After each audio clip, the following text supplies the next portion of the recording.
എത്ര നല്ല മനുഷ്യനാ ഈ ഗഫൂർക്ക.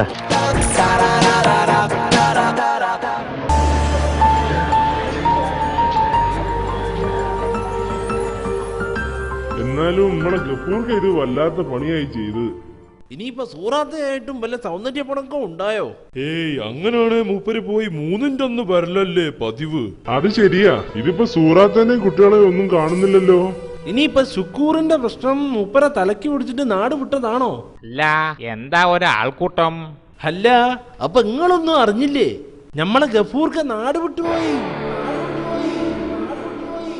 നാട് വിട്ടു പോവാൻ മാത്രം ഇപ്പൊ എന്താ പ്രശ്നം?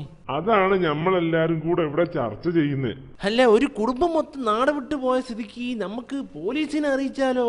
ദേ ഒരു കത്ത് ഗഫൂർക്ക എഴുതിയതാ.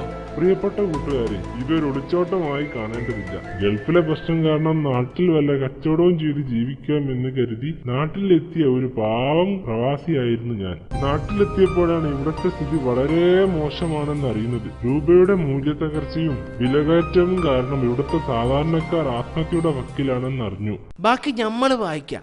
നാട്ടിലെത്തിയപ്പോഴാണ് അറിഞ്ഞത് ഇവിടെ എന്ത് ചെയ്യണേലും ആധാർ കാർഡ് നിർബന്ധമാണെന്ന്. ആധാർ കാർഡ് ഇല്ലാത്ത പേരിലേക്ക് ഗ്യാസ് വരെ കിട്ടാത്ത അവസ്ഥയാണെന്ന് മനസ്സിലായി.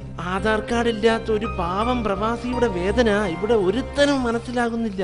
നാട്ടിൽ പട്ടിണി കിടന്ന് മരിക്കുന്നതിലും ഭേദം ഗൾഫിൽ പോയി മരിക്കുന്നതാണ്. അതുകൊണ്ട് ആകെയുള്ള ഒരു തുണ്ട് ഭൂമിയുടെ ആധാരം പണയം വെച്ച് കിട്ടിയ കാശുമായി ഗൾഫിലേക്ക് പോകുന്നു. നാട്ടിലും പട്ടിണി, ഗൾഫിലും പട്ടിണി. അപ്പൊ അന്തസ്സായി ഗൾഫിൽ പോയി പട്ടിണി കിടന്ന് മരിക്കാന്ന് കരുതി എന്ന് സ്വന്തം ആധാർ കാർഡ് ഇല്ലാത്ത